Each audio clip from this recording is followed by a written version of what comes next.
Hello, welcome to my channel. आज हम पढ़ने वाले हैं political theory, concept and debate, unit third, justice का lesson 5, justice procedural substantive Rawls and his critics and debate.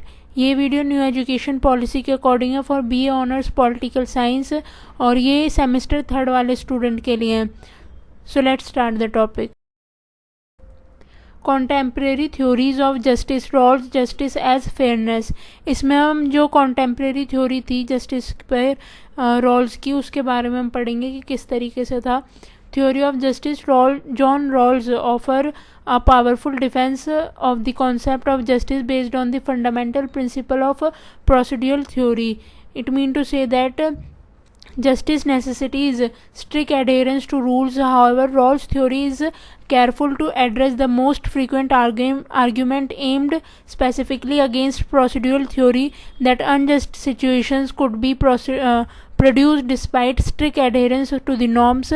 To prevent this, Rawls contend that under controlled circumstances, rational individual would opted for principles that uphold ideas congruent with the central notion of distributive justice.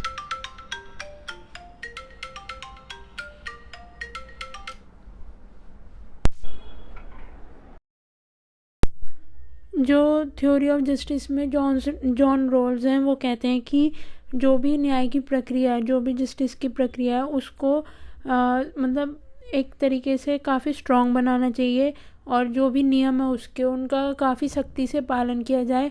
वो इस बारे में ज़्यादातर जोर देते procedural theory को। उनका जो मेन फोकस था वो ये था कि प्रोसीड्यूरल थ्योरी पर ज़्यादा से ज़्यादा ध्यान दिया जाए और जो भी कोई भी तरह के मानदंड है उनका सख्ती से पालन किया जाए, जो भी कानून बनाए गए उनका सख्ती से पालन किया जाए। आधी बार ऐसा होता है कि पालन करने के बाद भी समाज में ऐसी स्थितियाँ आ जाती हैं, ऐसे कुछ सर्कमस्टांसेस होते हैं जिनकी वजह से एक अनजस्टिस सिचुएशन क्रिएट हो सकती है। उनका ये मानना था। तो इसके लिए जो भी व्यक्ति होंगे, जो भी लॉ को अपहोल्ड कर रहे होंगे, जैसे कि जजेस वगैरह, तो उनके जो सिद्धांत है वो ये होना चाहिए कि वो पूरी तरीके से न्याय को बनाए रखें और उसकी जो भी जो उनकी नोशन हो वो ये हो डिस्ट्रीब्यूटिव जस्टिस पर, किसी के भी साथ गलत ना हो, उनका ये कहना था। Contemporary theory of justice, Rawls' justice as fairness. According to Rawls, justice only holds true when every deviation from equality can be rationally justified. In context of Nozick's entitlement theory, where the concept of equality is conspicuously absent, Rawls' theory of justice is founded on the requirement for equality. जो Rawls की justice theory है उसका जो एक तर्क संगत रूप है उसमें इक्वालिटी का जो कॉन्सेप्ट है वो काफ़ी ज़्यादा है। उसमें जो रॉल्स हैं वो ये मानते हैं कि अगर हमें जस्टिस चाहिए तो उसके लिए एक क्वालिटी होनी चाहिए, एक रिक्वायरमेंट है जो कि इक्वालिटी की है। उसके बिना जस्टिस पूरी तरीके से नहीं हो सकता। और वहीं पर जो नॉजिक्स है उनकी एंटाइटलमेंट थ्योरी है, उसमें जो कॉन्सेप्ट है इक्वालिटी का वो कहीं ना वो एब्सेंट है उनकी थ्योरी में। To illustrate his argument, Rawls place people outside of their social and economic setting behind a veil of ignorance. The people concealed beneath this curtain have no idea who they are or what their requirement, wants or other needs are. He does this because people tend to secure their selfishness interest, given the fact that they know about what they need or require. Imagine a group of individuals who are unsure about their ethnicity, such as Kuki or Naga, Muslim or Hindus, Dalits or Brahman, etc. A group like this would not understand which way the social fault line that lead to discrimination flow.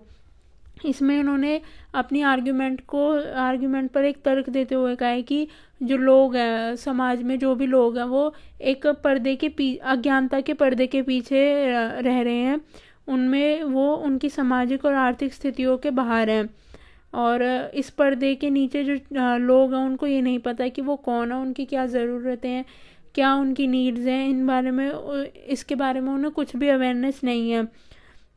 और कुछ इन्होंने ऐसा कहा, मतलब ऐसा कहा कि जो ऐसे व्यक्तियों का समूह है जहाँ पर जातियों के बारे में एक अनिश्चितता है, जैसे कि कुकी और नागा, मुस्लिम, हिंदू, दलित, ब्राह्मण, ये सब इस तरह से जो समूह है वो ये नहीं समझ पाएगा कि भेदभाव की ओर ले जाने वाली जो भी उनके सामाजिक दोष हैं उनको कैसे बाहर करें और उनकी जो रेखा है वो किस तरीके से सीमित करें। To chisel out the principle of justice, Rawls imagined this hypothetical arrangement termed by him as the original position. People present in such a situation would possess a basic understanding of psychological economies and what Rawls referred to as a feeling of justice. They would be self-interested but not egoistic.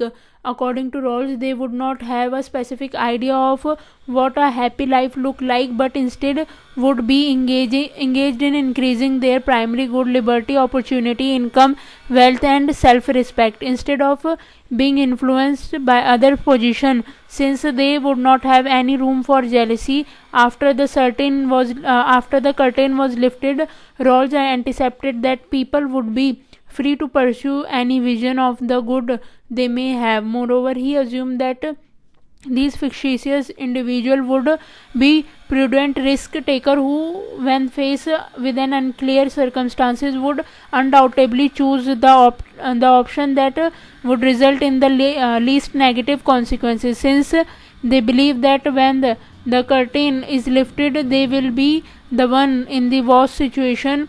They will adopt the principle that would enhance that position. जो उनका principal है justice का, उसमें Rawls एक hypothetical arrangement imagine करते हैं जिससे उन्होंने नाम दिया था ओरिजिनल पोजीशन। उसमें वो लोगों को प्रेजेंट करते हैं, उनकी सिचुएशन को बताते हैं, उनकी क्या अंडरस्टैंडिंग है बेसिक्स ऑफ साइकोलॉजी, इकोनॉमिक्स और फीलिंग ऑफ जस्टिस के बारे में। वो ये कहते हैं कि जो लोग हैं वो सेल्फ इंटरेस्टेड हो सकते हैं, ना कि ईगोइस्टिक, अकॉर्डिंग टू रॉल्स। और उनके कुछ स्पेसिफिक आइडिया जो है, जैसे कि what a happy life look like, वो इसमें इसको नहीं सोचते, बल्कि वो इस बारे में लगे हैं कि what would be engaging in increasing primary good, यानी कि इनकी जो उनके प्राइमरी गुड है उनको वो किस तरीके से इंक्रीज करें, और साथ ही साथ वो दूसरों से इन्फ्लुएंस होते हैं उनकी पोजीशन के बारे में, और उनकी पोजीशन को ध्यान में रखते हुए उन लोगों के बीच में किसी भी तरह की जेलसी ना हो। जब जो अज्ञानता का पर्दा हटता है तो रॉ जो है वो एंटिसिपेट करते हैं कि जो लोग हैं वो अज्यूम करते हैं कि वो किसी भी तरह के विजन को परस्यू कर सके अपने गुड के लिए, और वो अज्यूम करते हैं कि जो भी फिक्शिनियस इंडिविजुअल है वो रिस्क ले, जिससे कि जब कोई अनक्लियर सर्कमस्टांस हो, कोई भी ऐसी सिचुएशन हो, तो जो भी उसके पास ऑप्शन हो वो उसे अनडाउटेबली चूज़ करे, और जो भी उसका रिजल्ट हो वो लीस्ट नेगेटिव कॉन्सिक्वेंसेस पर बेस्ड हो। और ये since they believe that when the curtain is lifted they will be the one in worst situation, they will adopt the principle that would enhance their position। और जब इस बारे में पता चलता है कि वो सबसे ख़राब सिचुएशन में, तो वो इस प्रिंसिपल को अपनाते हैं जिससे कि उनकी जो पोजीशन है वो एनहेंस हो सके। Such individual, according to Rawls, would decide to uphold the following justice principle: every individual shall have an equal right to broadest liberty, consist with a similar liberty for the other individual. Social and economic disparities must be set up such that they both are most advantageous to the underprivileged and are associated with offices and positions that are available to everyone under circumstances of fair and equality and opportunities. Rawls के according justice के जो principal हैं वो ये मतलब कुछ लोग uphold करते हैं, जैसे कि हर एक इंडिविजुअल के पास इक्वल राइट है, जैसे कि लिबर्टी का, तो वो पूरा एक मतलब वो उसको ब्रॉडेस्ट करते हैं, जिससे कि समाज में सभी के लिए जो स्वतंत्रता का नियम है, जो भी अधिकार है वो बना रहे। और कुछ सोशल और इकोनॉमिक डिस्पार्टीज़ हैं, यानी कि असमानता है, जिनको सेटअप करना ज़रूरी है, जैसे कि जो भी अंडर प्रिविलेज सोसाइटी है उनके लिए कुछ ऐसी अपॉर्चुनिटीज़ क्रिएट की जाएं जिससे कि उनका भी मतलब उनका भी विकास हो और वो एडवांटेजेस हो सके. Roles arrange these principles in a precious sequence that is subject to the priority rule. The first principle must always come first, and 2A must come before 2B. As a result, there is no chance of individual liberty being sacrificed for the sake of other liberty. It also assures that any deviation from the concept of equality benefits the least advantage the most. In other words, this party should be structured in such a way that they benefit the poorest. Rawls जो है वो in principle को एक sequence में arrange करते हैं. जैसे कि जो फर्स्ट प्रिंसिपल है वो हमेशा पहले आना चाहिए, और सेकंड जो है सेकंड बी प्रिंसिपल जो है वो सेकंड ए के बाद आना चाहिए. यानी कि जो भी इंडिविजुअल लिबर्टी है किसी भी एक इंडिविजुअल की, तो वो दूसरे की लिबर्टी के चक्कर में अपनी लिबर्टी को सेक्रीफाइस ना करे. और जो कॉन्सेप्ट है, कॉन्सेप्ट ऑफ इक्वलिटी, वो ये अश्योर करे कि किसी समाज में जो कोई भी डिसएडवांटेज मतलब अंडर प्रिविलेज लोग हैं उनको लीस्ट एडवांटेज ना मिले. यानी कि किसी भी तरह की असमानता ऐसी ना हो कि जिसमें जो बेनिफिट है वो रिच को ही मिले. ऐसा होना चाहिए कि जिसको इन बेनिफिट्स की सबसे ज़्यादा ज़रूरत है, पुअरेस्ट लोगों को, उनको ही मिले. Thanks for watching. अगर आपको वीडियो पसंद आई हो तो लाइक करें, शेयर करें और चैनल को सब्सक्राइब करें. और कुछ भी क्वेरीज हो तो उसे कमेंट ज़रूर करें. Thank you.